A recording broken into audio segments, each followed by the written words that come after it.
પણ આપણને છે ને કઈ આમાં સમજાતું જ નથી. આપણે મને તો એમ થાય કે ચારે બાજુ કથાયું વંચાય છે ને ધૂનું બોલાય છે ને ભજન થાય છે ને માતાજીના માંડવા થાય ને હવન થાય ને પ્રતિષ્ઠાયું થાય ને મંદિર થાય, તો બગાડ કાં નથી ઉભો રહેતો? વિચારવા જેવું તો છે ભલામણા. કઈ આપણા ગઢ આવું કઈ કરી જ નહોતા આગતા. તો આ ચોરી ને લોટપાટ ને મારી નાખવાને તોડી નાખવાને અત્યાચાર ને ગમે એની દીકરી ઉપાડી જાવી, આ બધું તમે જોવો તો ખરા કેટલું બધું અંધારું હાલ્યું જાય. તો આ કથા એવું વંચાય છે ખોટું છે? એ કેમ કેવું ખોટું છે? હવે આમાં માણસના જીવનમાં જો ઉતરે નહીં આ વાત, તો આ કથામાં ફાયદો કોને? મંડપ વાળાને, સાઉન્ડ વાળાને, સાજિંદાને, અમારા જેવા કલાકારને, રસોઈયો હોય એને, બાકી કોને ફાયદો? હવે તો આ 2-5 લાખ રૂપિયા 10 લાખ રૂપિયા આમાં નાખવા દેના કરતા પાદરા ગાયું ખડમાં દઈ દીધા હોય તો. ગામો ગામ કથા એવું વંચાય, ગામો ગામ. અમારે તો રોજ ફોન આવે કે અમારે પ્રોગ્રામ રાખો, અમારે રાખો. અમે પછી કહી દે કે આટલા થાય છે, કથા એવું કરો જે કરો એ. અરે બધું ડીંગો ડીંગ હાલે ભલામણ.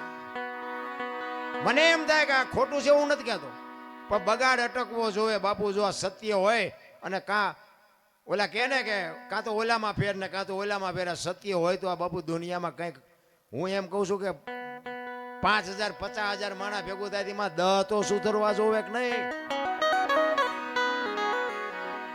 અમે એક જગ્યા આમ ગુજરાતમાં ક્યાં ગયા હતા, ગામનું નામ ભૂલાઈ ગયું. કથા એટલે અમે જોયું કે કથા છે, એમ ગાડી આંકતો એ વખતે. એટલે અમારે થોડોક ટાઈમ હતો, કીધું હાલો ને આપણે કથામાં જઈને બેહી.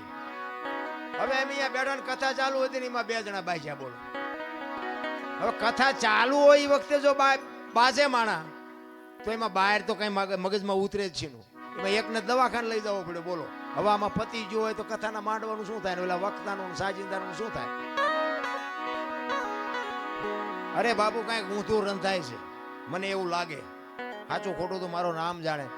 ખોટું છે એવું આપણે નથી કહેતા. રામ કથા ખોટી નથી, ભાગવત કથા ખોટી નથી, પણ આ અટકતું નથી. એટલે મને એમ થાય કે આનો કંઈક પાવર ઘટી ગયો હોય, ગમે એ થયું હોય. બાકી તો રામાયણ છે તો રામાયણ છે ભલામણ. એક હું તો એમ કહું છું, ઘરમાં એક રામાયણ નાનું મોટું પુસ્તક હોય ને, જિંદગીમાં કોઈ દી બાપુ મોળો પ્રસંગ ન આવે કરી. રામાયણ એવો ગ્રંથ છે ભલા.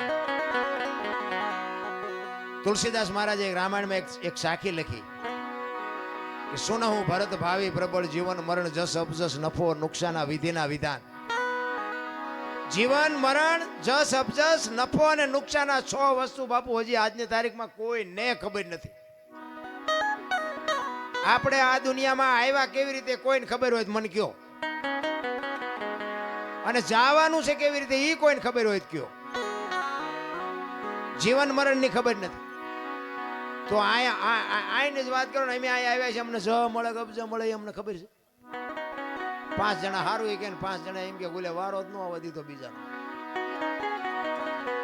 જ મળવાનો છે કબજા મળવાનો એ કોઈને ખબર નથી. જીવન મરણ જસ અપજસ નફો અને નુકસાન. ગમે એ માણસ ધંધો કરે ને બધા નફા હાટું જ કરે છે, કોઈ નુકસાન હાટું નથી કરતું, પણ બધા નફો થતો જ નથી. આ 6 વસ્તુ કોઈના હાથમાં નથી. આ વશિષ્ઠ મહારાજે ભરતને કીધેલી. ક્યારે? રામચંદ્ર પરમાત્મા વનમાં ગયા ને ભરત મોસાળમાંથી આવ્યો ને, એટલે ભરત રોવે છે. એટલે એ વખતે વશિષ્ઠ મહારાજ કહે છે, ભરત સુનહું ભરત ભાવી પ્રબળ જીવન મરણ જસ અપજસ નફો અને નુકસાન, આ વિધિના વિધાન છે. હું વશિષ્ઠ જેવો મહારાજ હાજે મેં નક્કી કર્યું હતું કે સવારે રામને ગાદી ઉપર બેહારવાના, અને 12 કલાકની એક રાત જઈને તો આખું ચકડું ભરી ગયું. હું કાંઈ ન કરી. આ વિધિના વિધાન છે. અને આવડી આજ સાખી તુલસીદાસે રામાયણમાં લખી, અને એમાં એનું વર્ણન કર્યું કે આમાં જીવન કોને મળ્યું, મરણ કોને મળ્યું, જ કોને મળ્યું, અબજ કોને મળ્યો, નફો કોને થયો, નુકસાન કોને થયું. રામાયણમાં ઈ કે નુકસાન કોને થયું અને નફો કોને થયો. તો નુકસાન બાપુ રામની માં કૌશલ્યાને થયું. જુવાન જો દીકરો ને વહુ બે વનમાં જતા હોય તો માં માથે તેથી કેવી વીતી છે. નુકસાન થયું કૌશલ્યાને, નફો થયો સબરીને. બાપુ રામ ને અહીંયા જવું પડ્યું. કાંઈ લેવા દેવા નહીં. ભીલડીની દીકરી બાપુ, કોઈ વેદનું શાસ્ત્રનું માણાનું ગામનું કોઈ જ્ઞાન નહીં. રામને અહીંયા જવું પડ્યું. સબરીને બાપુ નફો થયો ને હગી જનેતાને નુકસાન થયું.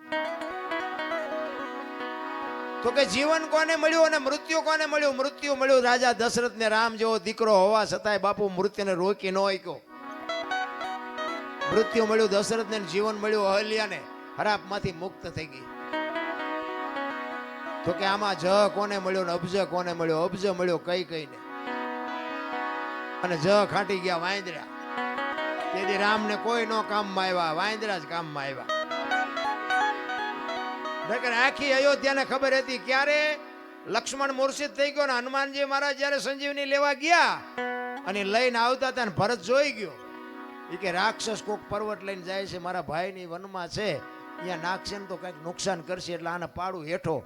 એ બાણ મારીને હનુમાનને હેઠા પાડ્યા ને એ વખતે હનુમાનજી આખી ડિટેલ આપી કે આવી પરિસ્થિતિ છે, લક્ષ્મણ રે એવું નથી, અને હું એની સંજીવની લેવા માટે જયો હતો, અને એટલા માટે આ તમે મને આ પાડ્યો. હવે દીવ ગયા પહેલા ન પગું, લક્ષ્મણની જોખમ થઈ જાય. આખી અયોધ્યાની વસ્તીને જાણ થઈ કે લક્ષ્મણની આ પરિસ્થિતિ છે, પણ જ્યાં નહીં કોઈ. ભરતે કીધું કે બાણ ઉપર બે જાઓ, હાલો હું તમને મોકલી દઉં. હનુમાનજીને કઈક પાવર હતો તો આ ભરતજીએ ઉતાર્યો. કારણ કે બાપુ વસ્તુ છે ને કઈક છે. રામાયણ છે તમને મને આ એક રસ્તો બતાવવા માટેનો ગ્રંથ. સીતાજી લક્ષ્મણ રેખા ઓળંગી ગયા અને હરણ થયું. મેં કીધું એમ સીતાજીનો બાપુ કોઈ એની માથે દ્રષ્ટિ ન કરી શકે, પણ આપણને આ માર્ગ બતાવ્યો છે કે જે બાપુ લક્ષ્મણ રેખા ઓળંગી જાય ને એનું આ દુનિયામાં હરણ જ થાય. લખવું હોય તો લખી લેજો.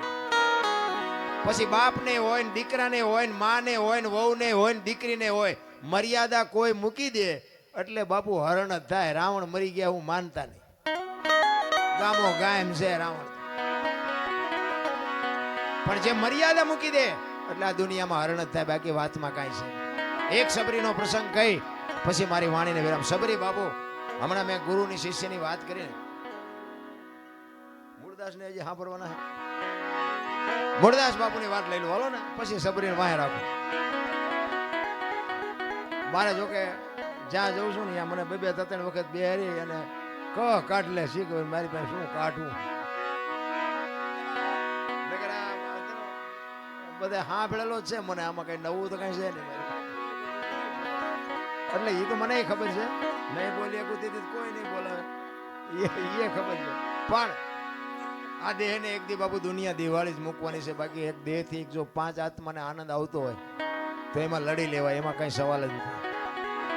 મારે લાગે હું એવો કોઈ મોટો કલાકાર નથી, પણ એવી ગુરુ મહારાજની, મારા માતા પિતાની, કંઈક તમારા ભાઈબંધ દોસ્તારોની કૃપાથી આ મારો દીકરો રહ્યો. પૂછો આના નંબર જ મેં આને આપ્યા. તારા નંબરથી વાત કરજે ને મને કોઈ બપોર હુવાય નહીં દે. દરરોજ 10 15 20 ફોન આવે, અમારે પ્રોગ્રામ કરો, તમે કયો એ પૈસા ના આવો ના આવો. કહેવાનો મતલબ કે કાંઈક ગુરુ મહારાજની કૃપાથી મળ્યું છે એટલે બોલાવે. મારા ગામમાં કેટલાય ડાયા માણા નહીં હોય મારા કરતા, પૈસાદાર છે, મારા કરતા રૂપાળા છે, આબરૂ વાળા છે, બધું એ છે, કોઈ નથી ફોન કરતું. એટલે એ ગુરુ મહારાજની કૃપા છે અને બધા સાંભળે છે એટલા માટે. પણ મારો કહેવાનો મતલબ એ છે કે જે આ મૂળદાસની વાત કરીને કે કોકનું ઝેર પીવે ને કોકના હાથમાં. અમારે અહીંયા હમણાં વડનગરમાં એક પ્રોગ્રામ હતો ને, ઓલું માવઠું થયું હમણાં. હવે આના જેવો મારો પ્રેમી મને કે બાપુ મારા બાપુ વે ગયા છે ને મારે ભજન રાખવા છે. ખર્ચો કેટલો, નાનો માણસ બિચારો મજૂરી કરે. મેં કીધું ખર્ચ કાંઈ ન થાય, તારે ભજન રાખવો હોય ભજન થઈ જાય. પણ મને કે મને અંદાજ તો ગયો. મેં કહ્યું એક નાળિયેર લઈ આવજે, બીજું કાંઈ કરવું નથી. અને આ મેં કહું ઉસ્તાદના ને બેનજાવાળાના મેં કહું અમે ભાઈબંધ દોસ્તાર 50 કાઢીને એમને આપી દેવું. એ કે ના એમ તો કે હું સાઉન્ડ બાઉન્ડ લાવીશ. એ મેં કહું તારે લાવવું જ લાવજો ને, કે આપણે સાઉન્ડ વગેરે ભજન થાય છે. અમે એ લઈ આવ્યો બિચારો, સાઉન્ડ લઈ આવ્યો. અને કુદરતને કરું ચતુરભાઈ અમે બે હતા ને, ચતુરભાઈ મેં કહું તમે ગણપતિ માંડો. એ ગણપતિનું બાબુ ભજન પૂરું ન થયું, વરસાદ મળ્યો ખાબકવા. હવે બજારમાં રાખેલું એ કાગળ ને બાગળ ને બધું સાઉન્ડ ઉપર રાખ્યું. હવે બે એવું જ છે નહીં. ઓલાનો ભાવ બિચારો અંદરથી એટલો બધો દુઃખી થયો કે મારે ભજન કરવા હતા મારા બાપા વાંહે, અને ભજન હવે વરસાદ નહીં કરવા દે. એટલે મેં કહ્યું તું મોડો પડીમાં, તારે ભજનનું જ કામ છે, બીજું કંઈ કામ છે. પણ કે હવે આમાં મેં કીધું આ પણ તારી ઓરડી તો છે ને, પણ કે ઓરડી છે એમાં કે હમા એવું જ નથી કાંઈ. એ કે મારી પાસે મોટી શેટી પડી છે, મારી પાસે 8 10 જણા. મેં કહું આપણે છીએ 10 જણા જ તે, પણ મને કે ઓલી શેટી કે અડધો રૂમ રોકી રાખે. મેં શેટીમાં તમે સડી જઈશું, તમે હેઠા બેસજો. એ કે પણ સાઉન્ડ ક્યાં રાખવું? મેં સાઉન્ડ જોતું જ નથી. અને ચતુરભાઈને તમારે પૂછવું હોય પૂછજો, વગર સાઉન્ડ એ બાપુ ભજને કર્યા ને થાળે કર્યો ને ધૂને કરીને પરભાતી કરીને ઊભા થયા. બાપુ એનું હયું એવું ટાઢું થયું ને કે બાપુ મને એમ હતું કે વરસાદ આવ્યો હવે ભજન નહીં થાય. કહેવાનો મારો મિનિંગ કે એક ભાવ છે, પ્રેમ છે, અને અમને આપ્યું એને જો પીરસીને તો અમારા જેવા નમાલાય કોણ કહેવાય ભલા. મારે માણાની કોઈ જરૂર ન હોય. મને તો એવા અધિકારી 5 બેઠા હોય ને એટલે મને એમ થાય કે શું આમને આપી દઉં. બાકી તો કોઈ બાપુ અમારે અહીંયા કોઈ કોથળા નથી નાખી દેવાના. પણ મારો કહેવાનો મિનિંગ એ છે કે આ કંઈક લેવા જેવું છે, આ કંઈક ખાવા જેવું છે.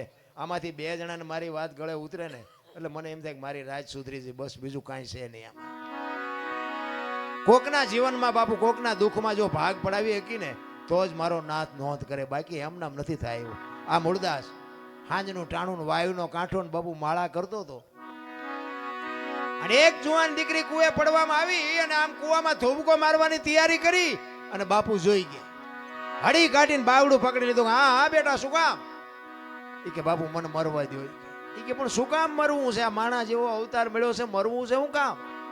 એ કે બાપુ મારા જીવનમાં એક ભૂલ થઈ ગઈ છે, હું મોઢું નથી બતાવી શકું એવું. પણ કે છે હું આ કુવામાં પડીને બીજી ભૂલ કરવી છે? એ કે એમ નહીં, પણ એ કે હું કહી શકું એમ નથી. પણ કે શું વાત? એ કે બાપુ મારા પેટમાં બાળક છે ને, બાળકના બાપનું નામ લઈ શકું એમ નથી. લઉં ને તો જીવવા દે ને, પણ લઈ શકું એમ નથી. કારણ કે એવા મોટા માણા હોય તો બાપુ આવા જ કોકના ધંધે લગાડે ને. એટલે મૂળદાસ બાપુ એમ કે છે કે તારા પેટમાં બાળક છે એનો બાપનું નામ લે તો તને જીવવા દે? કે બાપુ તો જીવવા દે. અને તેથી આ ભારતનો સંત બાપુ એમ કહેતો હોય કે કાલ તો ને તારું બાળક જો બચી જતા હોય તો અમરેલીની બજારમાં જઈને કહી દેજે કે મારા પેટમાં બાળક છે એનો બાપ મૂળદાસ છે, કહી દેજે જાય છે. આ તૈયારી આપણી? એ કે પણ બાપુ તમે જાણતા નથી અમરેલી તમને મારશે. એ કે તું તારું બાળક બચી જતા હોય તો અમરેલી ભલે ને મને મારે. એ હવારમાં બાપુ ખબર પડી અને વાત બહાર પડી કે આ દીકરીના પેટમાં જે પાપ છે એ તો ઓલા મૂળદાસ બાપુનું. આખી દુનિયા કે બાપુ બાપુ કરતી. અને આની આ દુનિયા હાથીની અંબાડીએ ચડાવે ને ક્યારે ઘટાડે બેહારે કોઈ ભરોસા નથી રહ્યા. એ અમરેલીમાં માથે મુંડન કરાવી, ગધાડું બોલાવી અને જોડાનો હાર પહેરાવીને બાપુ અમરેલીમાં ફૂલેકો કાઢ્યું હો મૂળદાસ. મૂળદાસ બાપુ ગધાડા ઉપર બેઠા બેઠા વિચાર કરે કે વાહ ઠાકર વાહ, ત્યાં મારી માથે આજ ભજાડી પડી કે કાંઈ વાંધો નહીં, એક દીકરીને બાળક એ તો બચી ગયા ને. એનો નશો બાપુ એને કાંઈ નાનું નહોતું લાગતું. એક આપણે એસટીમાં ચડીને આપણને એસટીમાં જગ્યા મળી જાય, કોઈક બેન ચડે, છોકરું તેડીને કોઈ માજી ચડ્યા હોય, કોઈ વૃદ્ધ બાપા ચડ્યા હોય, એને તમે જગ્યા આપી દો ને અને તમે ઉભા રહ્યો ને તોય તમને થાક ન લાગે. એ જગ્યા આપ્યાનો નશો તમને થાક ન લાગવા દે કે ભલે બેઠી મારી બેન બેઠી છે ને, પણ આ કરવું જ નથી.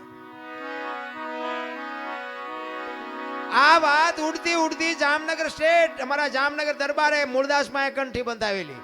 અને એને આ વાતની ખબર પડી ને કે મૂળદાસે આવું કર્યું, કંઠી તોડી નાખી. અને આયા બાપુ મૂળદાસ જો નજરે જોયેલું ખોટું પડે, હા ભેળેલું તો ખોટું પડે, નજરે જોયેલું ખોટું પડે.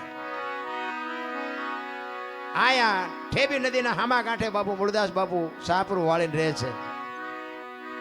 અને એને વિચાર કર્યો કે આ દુનિયા નો સમજે કે ઓલો જામનગર દરબાર મારી કંઠી બાંધી છે, એની પાસે જવું અને એ કંઈક મારી વાતને સમજી શકે. એ અમરેલીથી જામનગર જાય ને જામનગર દરબાર ગઢમાં ગયા. કીધું કે મારે બાપુને મળવું છે. બા સાહેબે કીધું બાપુ ઘરે નથી, ક્યાંય ગયા? એ કે ગામમાં મોટું મંદિર છે ને, અહીંયા બધા સંતો આવ્યા છે, મોટા મોટા મહાપુરુષો આવ્યા છે, અહીંયા કંઠી બંધાવા ગયા છે. એ કંઠી બંધાવા ગયા એમ કીધું ને બાપુ આ ફાટ્યો મૂળદાસ માથે. અરે તારી ભલી થાય તારી, આને મારી કંઠી તોડી નાખી. પણ એ કે કાંઈ વાંધો નહીં, મારે એને મળ્યા સિવાય જવું નથી. એ દરબાર ગઢથી મોટા મંદિરે બાપુ મૂળદાસ જાય અને રસ્તામાં એક મરેલી બિલાડી પડી છે, બચડા ટળોળે છે. અને મૂળદાસ અહીંયા આવીને ઉભા રહ્યા અને એને આમ ઘડીક વિચાર કરીને મરેલી બિલાડીને જોડીમાં નાખીને આવ્યા અહીંયા ડાયરામાં. આખો ડાયરો બાપુ આગડા ઠઠ બેરો છે. અને બધાએ મૂળદાસને બહાર કાઢવા મહેનત કરે છે, કઈ ભાગી જા, તું તો પાપી છો, તું તો આવો છો. ઓલા સંતો અંદર બેઠા છે કે શું ભાઈ દેકારો થાય છે? એ કે ઓલો અમરેલીથી મૂળદાસ આવ્યો છે ને, એને બધા બારો કાઢે. એ કે આવવા દો અંદર આવવા દો, એને કંઈક કામ હશે. મૂળદાસ આવ્યા અંદર અને કીધું કે મૂળદાસ શું આવ્યો? એ કે બાપુ મારે બીજું કાંઈ કામ નથી, હું તો મારા કામે જતો હતો, પણ મેં એવું સાંભળ્યું તો કાંઈ મોટા મોટા સંતો આવ્યા છે ને એક રસ્તામાં મરેલી બિલાડી પડી હતી, અને એના બચડા બિચારા ટળવળતા હતા. મેં કીધું મોટા મોટા સંતો આવ્યો એના બિલાડીને જો બેઠી કરે તો બચડા દૂધ ભેળા થાય, એ હાટું આવ્યો, બીજું કાંઈ કામ નથી. એમ કહીને બાપુ ચોળીમાંથી બિલાડી કાઢીને મૂકી, આખો ડાયરો દાંત મીડ્યો કાઢવા. એ કે મરેલા જીવતા થતા છે કે બાપુ થાય જ તે, નકરી આરતી જ ઉતરાવી દુનિયા પાસે, આ નકરા પગે જ લગડાવા છે. અને આ બાપુ ભજનમાં આપણે તો ઠીક, હવે આપણે તો નાના છીએ ને આપણી તો ભૂલો હજાર આવતી હોય, પણ બાપુ ખરા ખરીના ખેલ હોય ને ત્યાં ખબર પડે. સાધુ સંતોના મેળાવડા જ્યારે ભેગા થાય ને એમાં એક વેણ તમારું આગુ પાછું થાય ને ચીપિયા વહામ પડે. ઈ કે મરેલા જીવતા નો થાય. મૂળદાસ અમરેલીએ તને જાકારો આપ્યો એટલે તારું સહકી ગયું. ઈ કે બાપુ જરાય સહક્યું નથી, મારું બરોબર છે. ઈ કે ઈ બેઠી કરો બિલાડી, જો તમારાથી બેઠી ન થાય લાવો એ કમડળ મારી પાસે પાણીનું. અને એ પાણીનું કમડળ આપી અને હાથમાં આંજળી બાપુ મૂળદાસે કેવું ભજન કર્યું છે. હાથમાં આંજળી લઈ અને કે છે, હે દિનબંધુ દયાળુ, હે પરમ કૃપાળુ પરમેશ્વર, મેં તન મન ધન થી તારું ભજન કર્યું હોય, હાથે પાતાળમાં જો ડાઘ ન હોય, કોકના ઝેર જો મેં મારી માથે લીધા હોય તો બિલાડી બેઠી કરજે. જો બિલાડી બેઠી ન કરીને મારા ખોળિયામાં જીવ રહેવા દઉં તો મૂળદાસ નહીં, એમ કહીને અંજળી સાટી. બિલાડી હાલતી થઈ ગઈ, ડાયરેક્ટ દિશા હું થઈ છે. જામનગર દરબારીમાં જ બેઠા છે. એને એમ થયું મારે બેટી કંઠી તોડીને ભૂલ કરી, આને પાપ કર્યું ન હોય ને પાપ કર્યું હોય તો બિલાડી બેઠી થાય નહીં. અને બાપુ મૂળદાસ રોતો રોતો કાટ કાટ કાટ કાટ પગથિયા ઉતરી ગયો અને જામનગર દરબારે હડી કાઢી, હે બાપુ ઉભા રહ્યો, હે બાપુ ઉભા રહ્યો, પણ ઉભા નથી રહેતા. મૂળદાસ આગળ જઈને લાકડી પડે એમ દરબાર પીડ્યા પગમાં, બાપુ મને માફ કરો, બાપુ મારી ભૂલ થઈ ગઈ. એ કે અરે ભલા માણા, હું ઠેઠ અમરેલીથી તારી પાસે આવ્યો હતો. મને એમ થયું કે આ જગત નો સમજે કે તું તો 5-25 ગામનો ધણી હતો, તને મારા ઉપર ભરોસો નો આવ્યો. હવે કોઈક હારો બાવો ગોતીને કંઠી બાંધી લે, સમય વિયો ગયો. એમ સમય બડા બલવાન નહીં, પુરુષ બળવાન. કાબે અર્જુનને લૂંટ્યો હોય ધનુષને, સમય હોય ને તારે કંઈક કરી લેજો, બાકી આ દેહ થાય પછી જય હરી કાંઈ બનવાનું નથી. એટલા માટે એક સબરીનો પ્રસંગ મારે કેવો છે.